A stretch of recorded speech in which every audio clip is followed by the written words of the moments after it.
Book 3.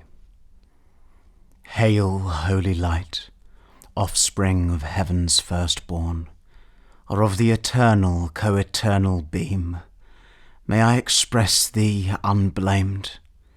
Since God is light, and never but in unapproached light dwelt from eternity, dwelt then in thee, bright effluence of bright essence increate. Or hear'st thou rather pure ethereal stream, whose fountain who shall tell? Before the sun, before the heavens thou wert, and at the voice of God, as with a mantle didst invest the rising world of waters dark and deep, one from the void and formless infinite. Thee I revisit now with bolder wing, escaped the Stygian pool, though long detained in that obscure sojourn, while in my flight, through utter and through middle darkness borne, with other notes than to the Orphean lyre, I sung of chaos and eternal night, taught by the heavenly muse to venture down the dark descent, and up to reascend, though hard and rare. Thee I revisit safe, and feel thy sovereign vital lamp, but thou revisit'st not these eyes that roll in vain to find thy piercing ray, and find no dawn. So thick a drop serene hath quenched their orbs, or dim suffusion veiled. Yet not the more cease I to wander where the muses haunt, clear spring, or shady grove, or sunny hill, smit with the love of sacred song. But chief, thee Sion, and the flowery brooks beneath that wash thy hallowed feet and warbling flow, nightly I visit. Nor sometimes forget those other two equalled with me in fate, so were I equalled with them in renown. Blind Thamaris, and blind Maeonides, and Tiresias and Phineus, prophets old. Then feed on thoughts that voluntary move harmonious numbers, as the wakeful bird sings darkling, and in shadiest covert hid tunes her nocturnal note.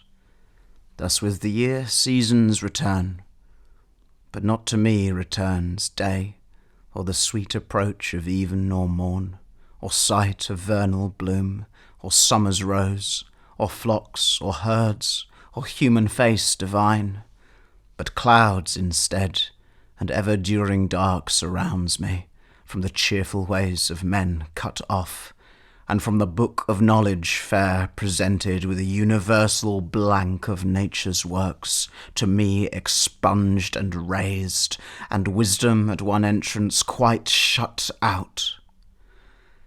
So much the rather thou, celestial light, shine inward, and the mind through all her powers irradiate, their plant eyes, all mist from thence, purge and disperse, that I may see and tell of things invisible to mortal sight.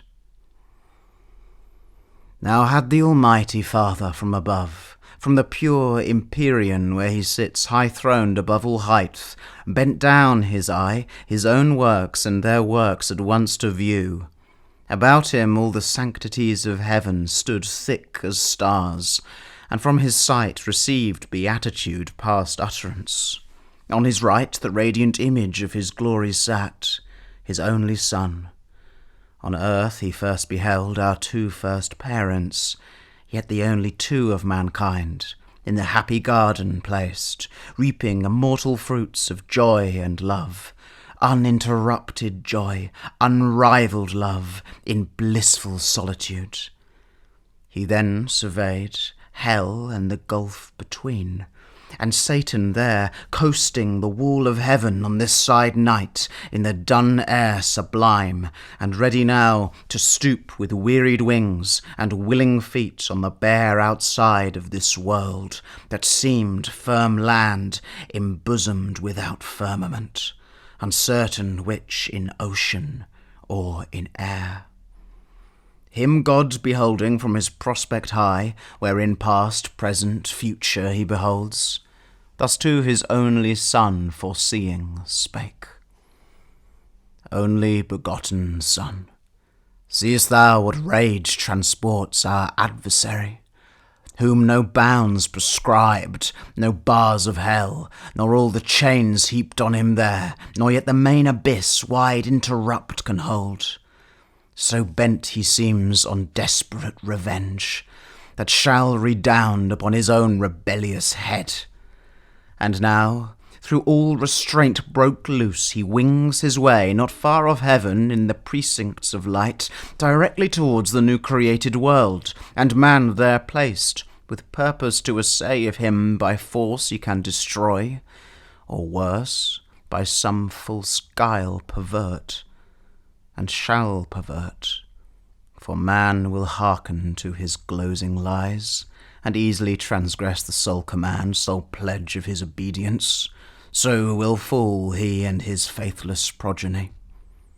Whose fault? Whose but his own? Ingrate! He had of me all he could have. I made him just and right, sufficient to have stood, though free to fall.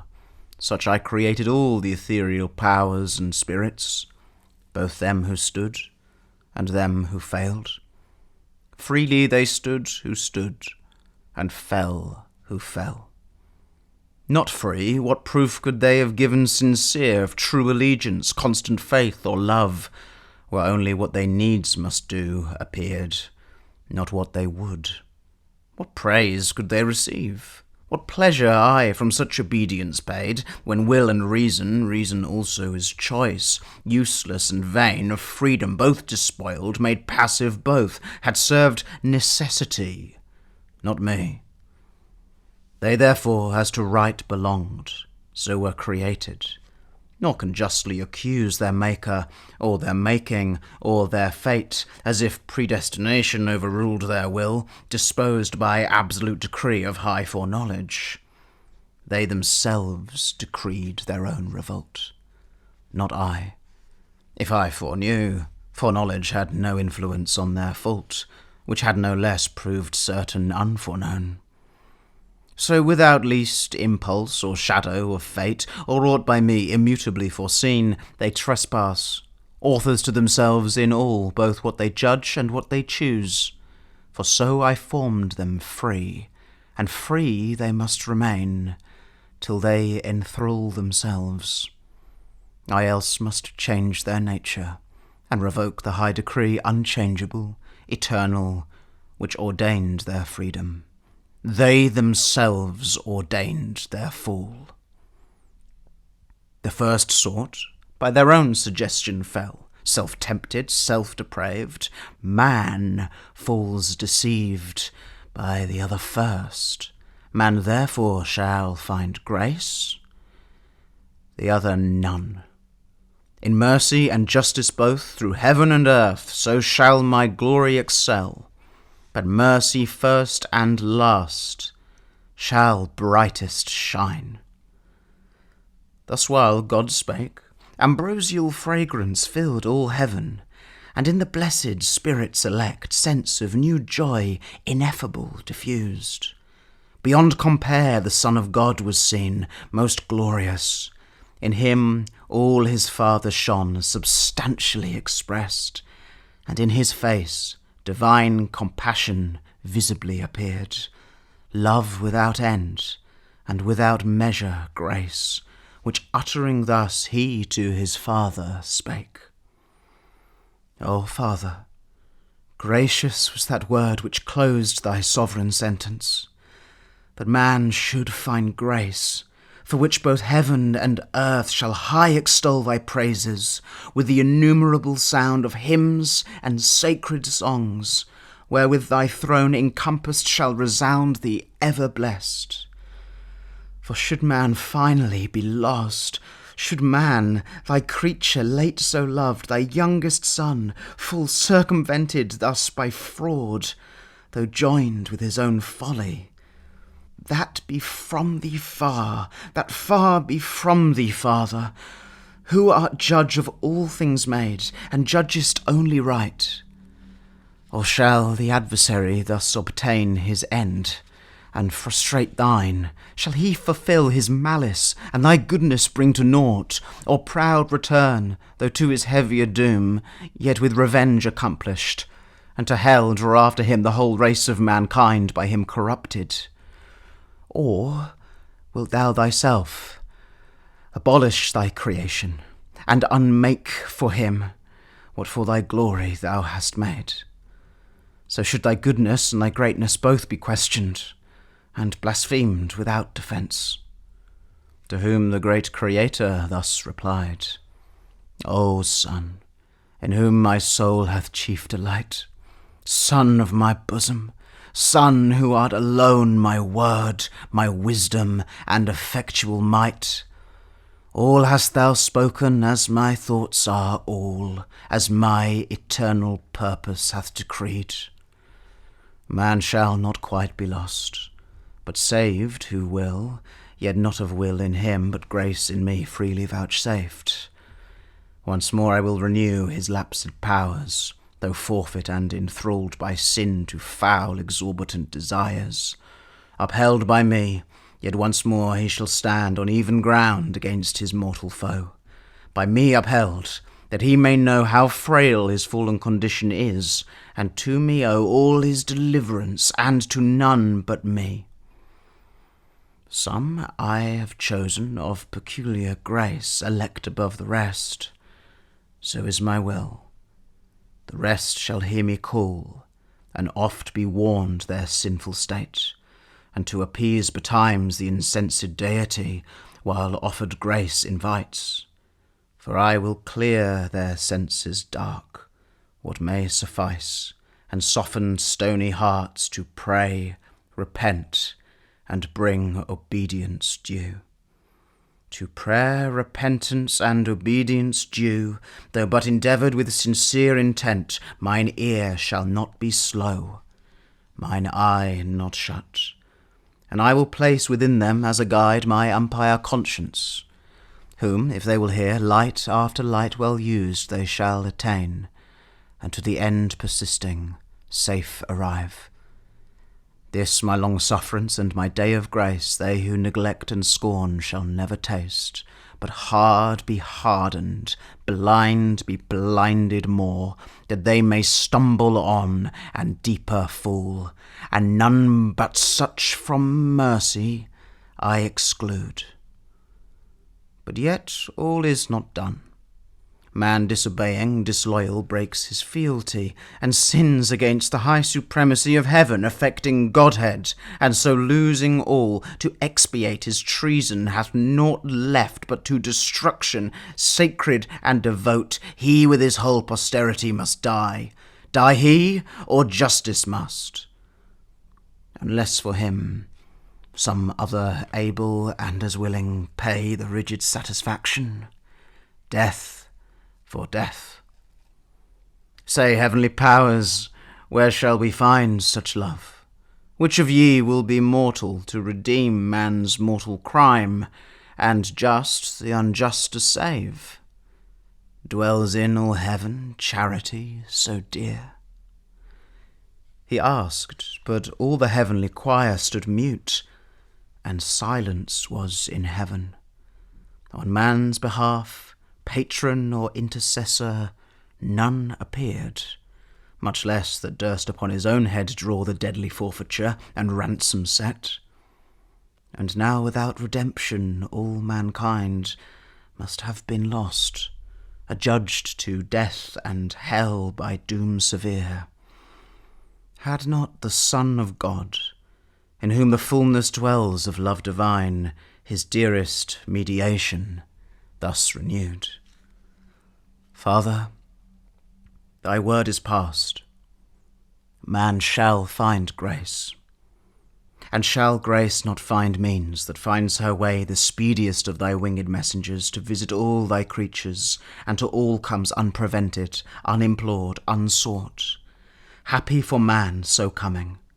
He her aid can never seek, once dead in sins and lost.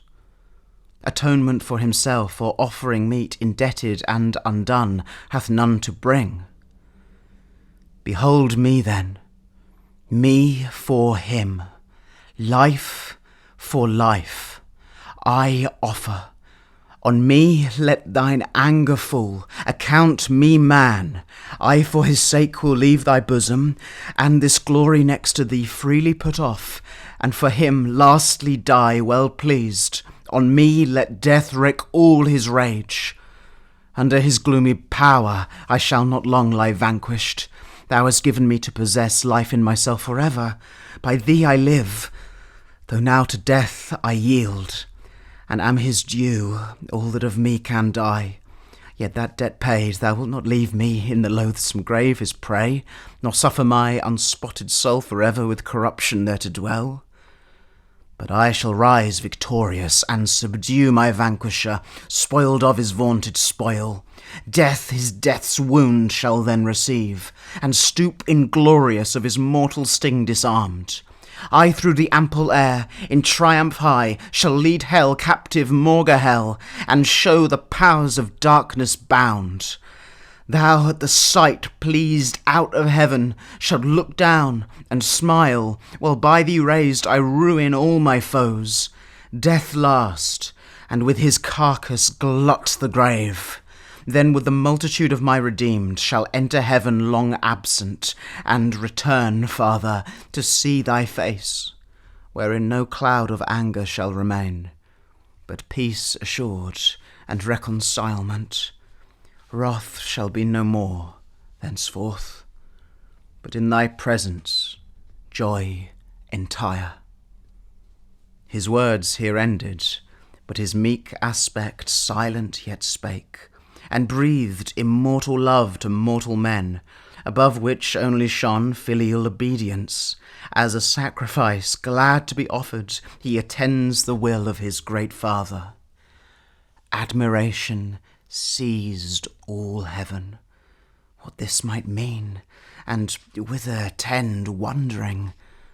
But soon the Almighty thus replied: O thou in heaven and earth, the only peace found out for mankind under wrath, O thou, my sole complacence, well thou knowest how dear to me are all my works, nor man the least, though last created, that for him I spare thee from my bosom and right hand, to save by losing thee awhile the whole race lost.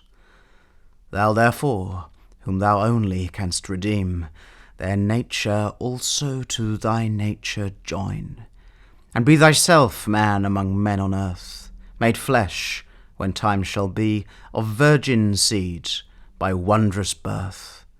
Be thou in Adam's room the head of all mankind, though Adam's son. As in him perish all men, so in thee, as from a second root shall be restored as many as are restored, without thee none. His crime makes guilty all his sons. Thy merit imputed shall absolve them who renounce their own both righteous and unrighteous deeds, and live in thee transplanted, and from thee receive new life. So man, as is most just, shall satisfy for man, be judged, and die, and dying rise, and rising with him raise his brethren, ransomed with his own dear life. So heavenly love shall outdo hellish hate, giving to death, and dying to redeem, so dearly to redeem what hellish hate so easily destroyed, and still destroys, in those who, when they may, accept not grace. Nor shalt thou, by descending to assume man's nature, lessen or degrade thine own, because thou hast, though throned in highest bliss, equal to God, and equally enjoying godlike fruition, quitted all to save a world from utter loss, and hast been found by merit more than birthright Son of God, found worthiest to be so by being good, far more than great or high. Because in thee love hath abounded more than glory abounds. Therefore thy humiliation shall exalt with thee thy manhood also to this throne. Here shalt thou sit incarnate, here shalt reign both God and man, Son both of God and man, anointed universal King. All power I give thee, reign forever, and assume thy merits. Under thee as head supreme, thrones, princedoms, powers, dominions I reduce. All knees to thee shall bow, of them that bide in heaven or earth, or under earth in hell, when thou, attended gloriously from heaven, shalt in the sky appear, and from thee send the summoning archangels to proclaim thy dread tribunal. Forthwith from all winds the living, and forthwith the sighted dead of all past ages to the general doom shall hasten. Such a peal shall rouse their sleep. Then all thy saints assembled thou shalt judge, bad men and angels. They arraigned shall sink beneath thy sentence. Hell her numbers full, thenceforth shall be for ever shut. Meanwhile the world shall burn, and from her ashes spring new heaven and earth, wherein the just shall dwell, and after all their tribulations long see golden days, fruitful of golden deeds, with joy and love triumphing, and fair truth. Then thou thy regal sceptre shalt lay by, for regal sceptre then no more shall need. God shall be all in all. But all ye gods, adore him, who to compass all this dies. Adore the Son, and honour him as me. No sooner had the Almighty ceased, but all the multitude of angels with a shout, loud as from numbers without number, sweet as from blessed voices, uttering joy, heaven rung with jubilee, and loud hosannas filled the eternal regions. Lowly reverent towards either throne they bow, and to the ground with solemn adoration down they cast their crowns inwove with amaranth and gold.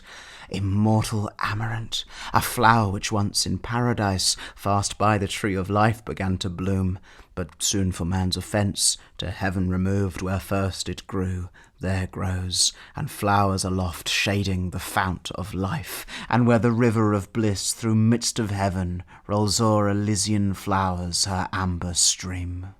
With these that never fade, the spirits elect bind their resplendent locks, enwreathed with beams.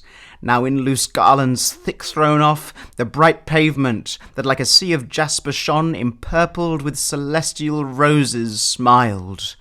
Then crowned again, their golden harps they took, harps ever tuned, that glittering by their side like quivers hung, and with preambles sweet of charming symphony, they introduce their sacred song, and waken raptures high.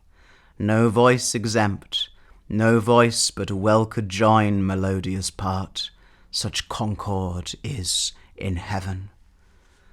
Thee, Father, first they sung omnipotent, immutable, immortal, infinite, eternal King, thee, author of all being, fountain of light, thyself invisible amidst the glorious brightness where thou sitt'st, throne inaccessible, but when thou shades the full blaze of thy beams, and through a cloud drawn round about thee like a radiant shrine, dark with excessive bright thy skirts appear, yet dazzle heaven, that brightest seraphim approach not, but with both wings veil their eyes. Thee next they sang of all creation first, begotten Son, divine similitude, in whose conspicuous countenance without cloud made visible the Almighty Father shines, whom else no creature can behold. On thee, impressed the effulgence of his glory abides, transfused on thee his ample spirit rests. He, heaven of heavens, and all the powers therein, by thee created, and by thee threw down the aspiring dominations. Thou that day thy father's dreadful thunder didst not spare, nor stop the flaming chariot wheels that shook heaven's everlasting frame, while o'er the necks thou drovest of warring angels disarrayed.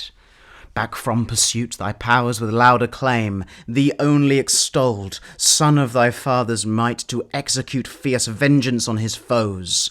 Not so on man, him through their malice fallen, Father of mercy and grace, thou didst not doom so strictly, but much more to pity incline.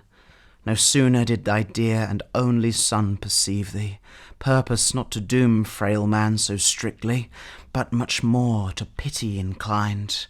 He to appease thy wrath, and end the strife of mercy and justice in thy face discerned, regardless of the bliss wherein he sat, second to thee, offered himself to die for man's offence.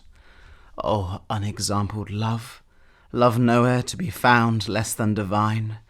Hail, Son of God, Saviour of men, thy name shall be the copious matter of my song henceforth, and never shall my harp thy praise forget, nor from thy Father's praise disjoin.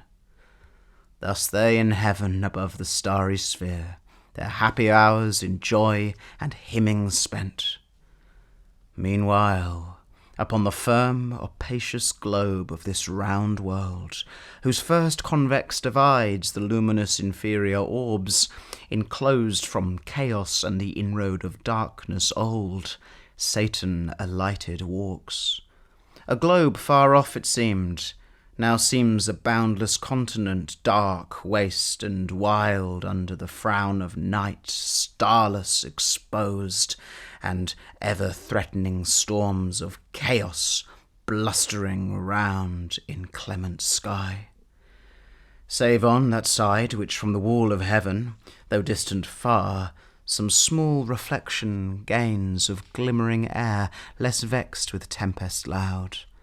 Here walked the fiend at large in spacious field, as when a vulture on Emmaus bred, whose snowy ridge the roving Tartar bounds, dislodging from a region scarce of prey, to gorge the flesh of lambs or yeanling kids on hills where flocks are fed, flies toward the springs of Ganges or Hydaspes' Indian streams. But in his way lights on the barren plains of Sericana, where Chineses drive with sails and wind their caney wagons light. So on this windy sea of land, the fiend walked up and down, alone bent on his prey, alone, for other creature in this place, living or lifeless, to be found was none, none yet, but store hereafter from the earth, up hither like aerial vapours flew, of all things transitory and vain, when sin with vanity had filled the works of men.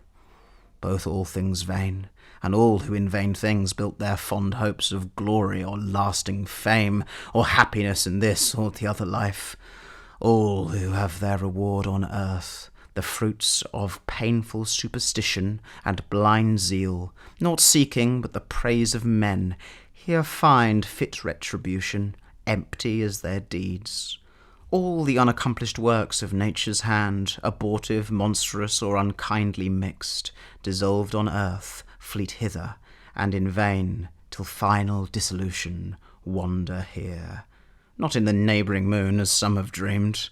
Those argent fields more likely habitants, translated saints, or middle spirits hold betwixt the angelical and human kind.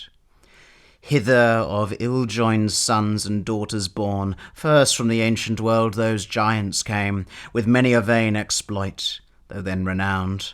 The builders next of Babel, and on the plain of Sennaar, and still with vain design new Babels, had they wherewithal would build. Others came single, he who to be deemed a god, leapt fondly into Etna flames, Empedocles, and he to enjoy Plato's Elysium, leapt into the sea, Cleombrotus, and many more too long embryos, and idiots, eremites, and friars, white, black, and grey, with all their trumpery. Here pilgrims roam, that strayed so far to seek in Golgotha him dead, who lives in heaven. And they who, to be sure of paradise, dying put on the weeds of Dominic, or in Franciscan think to pass disguised. They pass the planet seven, and pass the fixed, and that crystalline sphere whose balance weighs the trepidation talked, and that first moved. And now St. Peter at heaven's wicket seems to wait them with his keys, and now at foot of heaven's ascent they lift their feet, when lo, a violent crosswind from either coast blows them transverse 10,000 leagues awry into the devious air.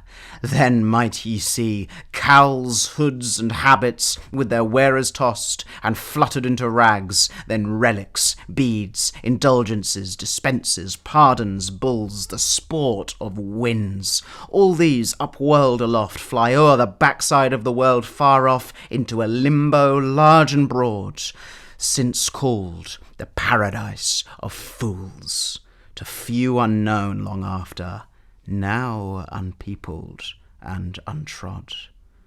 All this dark globe the fiend found as he passed, and long he wandered, till at last a gleam of dawning light turned thitherward in haste his travelled steps. Far distant he descries, ascending by degrees magnificent, up to the wall of heaven, a structure high, atop whereof, but far more rich appeared, the work as of a kingly palace gate, with frontispiece of diamond and gold, embellished, thick with sparkling orient gems the portal shone, inimitable on earth, by model or by shading pencil drawn. The stairs were such as whereon Jacob saw angels ascending and descending, bands of guardians bright, when he from Esau fled to Paddan Aram in the field of Luz, dreaming by night under the open sky, and waking cried, "This is the gate of heaven." Each stair mysteriously was meant, nor stood there always, but drawn up to heaven sometimes, viewless, and underneath a bright sea flowed of jasper or of liquid pearl, whereon who after came from earth, sailing arrived, wafted by angels, or flew o'er the lake wrapped in a chariot drawn by fiery steeds. The stairs were then let down, whether to dare the fiend by easy ascent, or aggravate his sad exclusion from the doors of bliss, direct against which opened from beneath, just o'er the blissful seat of paradise, a passage down to the earth, a passage wide, wider by far than that of after times over Mount Sion, and, though that were large, over the promised land to God so dear, by which to visit oft those happy tribes, on high behests his angels to and fro pass frequent, and his eye with choice regard from Paneas the fount of Jordan's flood to be a Saba, where the Holy Land borders on Egypt and the Arabian shore. So wide the opening seemed, where bounds were set to darkness, such as bound the ocean wave. Satan from hence now on the lower stair, that scaled by steps of gold to heaven gate, looks down with wonder at the sudden view of all this world at once, as when a scout, through dark and desert ways with peril gone all night, at last by break of cheerful dawn obtains the brow of some high-climbing hill, which to his eye discovers unaware the goodly prospect of some foreign land first seen, or some renowned metropolis with glistering spires and pinnacles adorned, which now the rising sun gilds with his beams. Such wonder seized, though after heaven seen, the spirit malign, much more envy seized at sight of all this world beheld so fair. Round he surveys, and well might, where he stood so high above the circling canopy of night's extended shade, from eastern point of Libra to the fleecy star that bears Andromeda far off Atlantic seas beyond the horizon.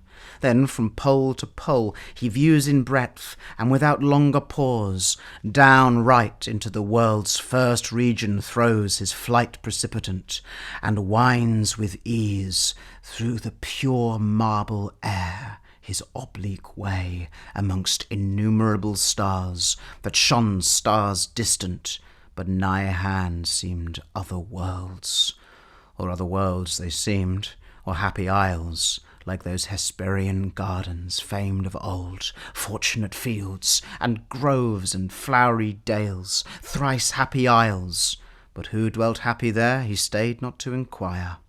Above them all the golden sun in splendour likest heaven allured his eye. Thither his course he bends through the calm firmament, but up or down, by centre or eccentric, hard to tell, or longitude, where the great luminary aloof, the vulgar constellations thick, that from his lordly eye keep distance due, dispenses light from far. They as they move their starry dance in numbers, that compute days, months, and years, towards his all-cheering lamp turn swift their various motions, or are turned by his magnetic beam, that gently warms the universe, and to each inward part, with gentle penetration though unseen, shoots invisible virtue even to the deep, so wondrously was set his station bright. There lands the fiend, a spot like which perhaps astronomer in the sun's lucent orb through his glazed optic tube yet never saw. The place he found beyond expression bright, compared with aught on earth, metal or stone. Not all parts like, but all alike informed with radiant light, as glowing iron with fire. If metal, parts seemed gold, parts silver clear, if stone, carbuncle most, or chrysolite, ruby or topaz, to the 12 that shone in Aaron's breastplate, and a stone besides, imagined rather oft than elsewhere seen.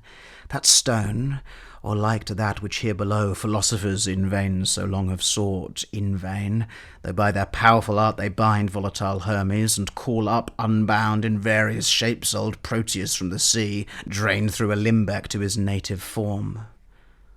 What wonder then if fields and regions here breathe forth elixir pure, and rivers run potable gold, when with one virtuous touch the arch-chemic sun, so far from us remote, produces with terrestrial humour mixed, here in the dark so many precious things, of colour glorious, and effect so rare. Here matter new to gaze, the devil met undazzled.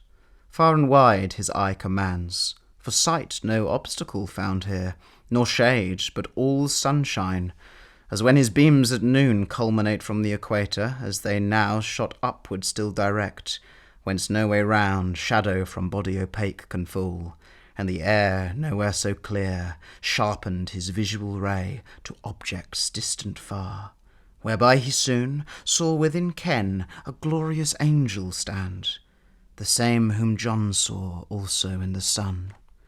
His back was turned, but not his brightness hid of beaming sunny rays. A golden tiara circled his head, nor less his locks behind, illustrious on his shoulders, fledged with wings, lay waving round. On some great charge employed he seemed, or fixed in cogitation deep. Glad was the spirit impure, as now in hope to find who might direct his wandering flight to paradise, the happy seat of man, his journey's end, and our beginning woe. But first he casts to change his proper shape, which else might work him danger or delay. And now a stripling cherub he appears, not of the prime, yet such as in his face youth smiled celestial, and to every limb suitable grace diffused. So well he feigned.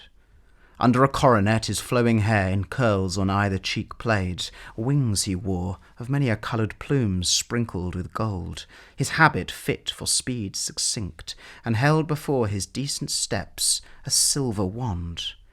He drew not nigh unheard, the angel bright, ere he drew nigh, his radiant visage turned, admonished by his ear, and straight was known the archangel Uriel, one of the 7, who in God's presence, nearest to his throne, stand ready at command, and are his eyes that run through all the heavens, or down to the earth, bear his swift errands over moist and dry, o'er sea and land. Him Satan thus accosts. Uriel, for thou of those 7 spirits that stand in sight of God's high throne, gloriously bright, the first art wont his great authentic will, interpreter through highest heaven to bring, where all his sons thy embassy attend, and here art likeliest by supreme decree, like honour to obtain, and at his eye to visit oft this new creation round. unspeakable desire to see and know all these his wondrous works, but chiefly man, his chief delight and favour, him for whom all these his works so wondrous he ordained, hath brought me from the choirs of cherubim alone thus wandering. Brightest seraph, tell, in which of all these shining orbs hath man his fixed seat, or fixed seat hath none, but all these shining orbs his choice to dwell, that I may find him, and with secret gaze or open admiration him behold, on whom the great Creator hath bestowed worlds, and on whom hath all these graces poured, that both in him and all things as is meet, the universal Maker we may praise, who justly hath driven out his rebel foes to deepest hell, and to repair that loss created this new happy race of men to serve him better. Wise are all his ways.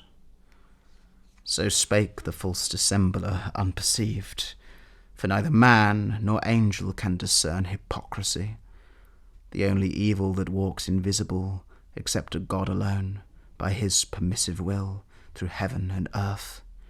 And oft though wisdom wake, suspicion sleeps at wisdom's gate, and to simplicity resigns her charge, while goodness thinks no ill where no ill seems. Which now for once beguiled Uriel, though regent of the sun, and held the sharpest sighted spirit of all in heaven, who to the fraudulent impostor foul, in his uprightness, answer thus returned. Fair angel, thy desire which tends to know the works of God, thereby to glorify the great workmaster, leads to no excess that reaches blame, but rather merits praise the more it seems excess, that led thee hither, from thy imperial mansion thus alone, to witness with thine eyes what some perhaps contented with report hear only in heaven. For wonderful indeed are all his works, pleasant to know, and worthiest to be all had in remembrance always with delight. But what created mind can comprehend their number, or the wisdom infinite that brought them forth, but hid their causes deep? I saw when at his word, the formless mass, this world's material mould came to a heap. Confusion heard his voice, and wild uproar stood ruled, stood vast infinitude confined, till at his second bidding darkness fled, light shone, and order from disorder sprung. Swift to their several quarters hasted then the cumbrous elements, earth, flood, air, fire, and this ethereal quintessence of heaven flew upward, spirited with various forms that rolled orbicular and turned to stars numberless as thou seest, and how they move. Each had his place appointed, each his course, the rest in circuit, walls this universe. Look downward on that globe, whose hither side with light from hence, though but reflected, shines. That place is earth, the seat of man, that light his day, which else as the other hemisphere night would invade. But there the neighbouring moon, so call that opposite fair star, her aid timely interposes, and her monthly round still ending, still renewing, through mid-heaven with borrowed light her countenance triform hence fills and empties to enlighten the earth, and in her pale dominion checks the night. That spot to which I point is paradise, Adam's abode, those lofty shades his bower. Thy way thou canst not miss, me mine requires. Thus said, he turned, and Satan, bowing low, as to superior spirits is wont in heaven, where honour, due, and reverence none neglects, took leave, and toward the coast of earth beneath, down from the ecliptic, sped with hoped success, throws his steep flight in many an airy wheel, nor stayed till on Niphates' top he lights.